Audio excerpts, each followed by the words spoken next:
The center of global economic gravity is moving rapidly away from the traditional advanced economies of the West.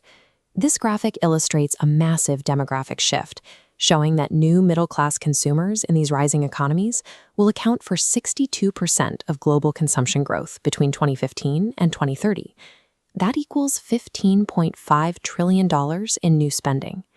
That $15.5 trillion translates directly into discretionary consumption. Upwardly mobile households are buying better healthcare, superior housing, and established Western brands. We classify these specific regions as emerging markets, or EMs. EMs are countries undergoing rapid economic growth and industrialization. They are entirely distinct from advanced economies, or AEs. AEs are post-industrial, service-based societies, characterized by high average incomes and well-maintained commercial infrastructures. EMs must also be separated from developing economies, or DEs. DES are low-income nations with very limited industrialization, where poverty tends to be endemic. Rapid, aggressive industrialization is the strict defining characteristic of an emerging market. This creates a jarring physical reality on the ground.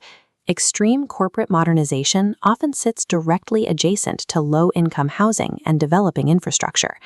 The sheer scale of that $15.5 trillion figure is alluring, but focusing exclusively on the top-line wealth causes corporate strategists to miss the complex operational realities required to actually capture it. Multinational firms often evaluate an EM as a uniform target market, a monolithic destination to sell discretionary goods.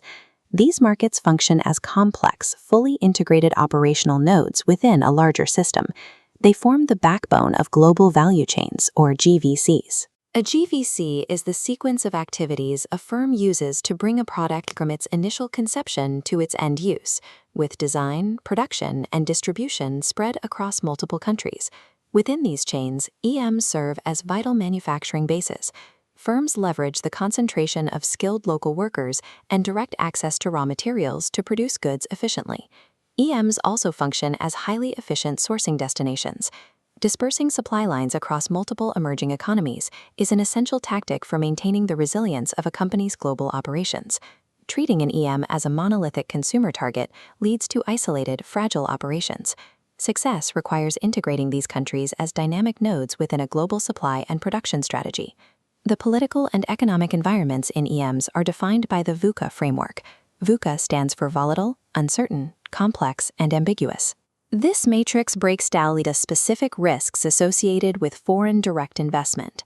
To navigate a VUCA environment, strategists evaluate 4 pillars.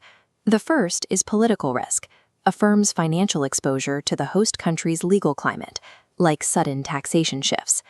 The second is cross-cultural risk. Differences in language, mindset, customs, and religion routinely cause severe miscommunications. The third is currency risk. Fluctuating exchange rates can easily wipe out the entire economic value of an investment. The fourth is commercial risk. This involves the failure of poorly executed business strategies that do not align with the host country's environment, exposing the firm to local cyber vulnerabilities. Demographic growth in an EM is highly predictable, but long-term profitability will vanish if these 4 VUCA risks are not systematically quantified and managed. To navigate these 4 risk pillars, executives rely on institutional theory. This theory dictates that a firm's strategic choices are determined by institutions, which are humanly devised constraints that structure all social and commercial interaction. They are the rules of the game. These rules are divided into 2 categories. Formal institutions are the written, legally binding codes, government policies, trade regulations, and corporate laws. Informal institutions are the unwritten rules. These are driven by deeply embedded social norms, religious beliefs, and cultural values. In an emerging market, formal corporate regulations and informal daily commerce constantly collide and overlap. Under the principle of dual rules, institutions actively steer business outcomes in 2 distinct directions. First, they play a constraining role. Unwritten cultural taboos, like attempting to sell non-halal products in Muslim communities, will instantly block market entry. Second, they play an enabling role. Formal government policies, like localized tax incentives or export processing zones, accelerate business operations and entice direct investment. Navigating an EM requires corporate leadership to read unwritten cultural norms with the exact same fluency they apply to written legal codes. We can see these theories tested in real-world FDI screening scenarios. Consider a foreign brand like Paris Baguette expanding into India against established competitors like Tim Hortons. Viewing India as a single, uniform entity means falling victim to the monolithic fallacy. This choropleth map of India illustrates the principle of subnational heterogeneity.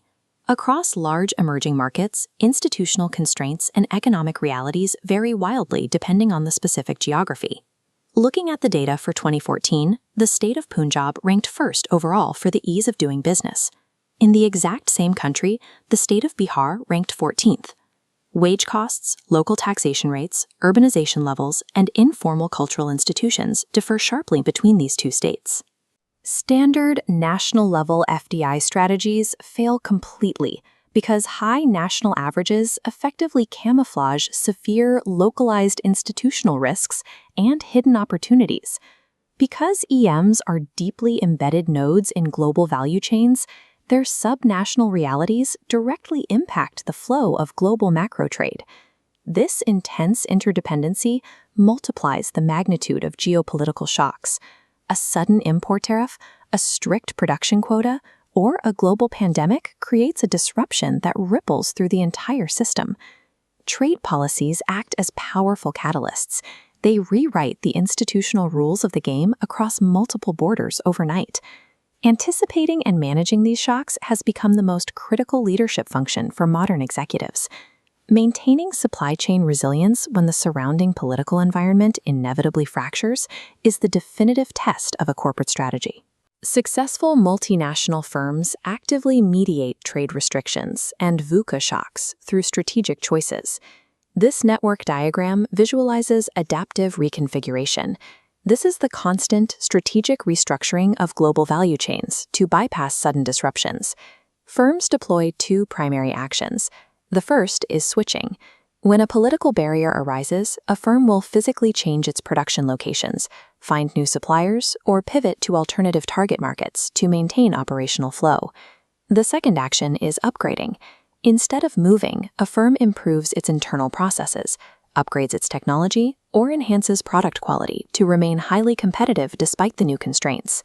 The $15.5 trillion emerging market opportunity is real, but it cannot be captured by treating a vast, complex country as a monolithic canvas.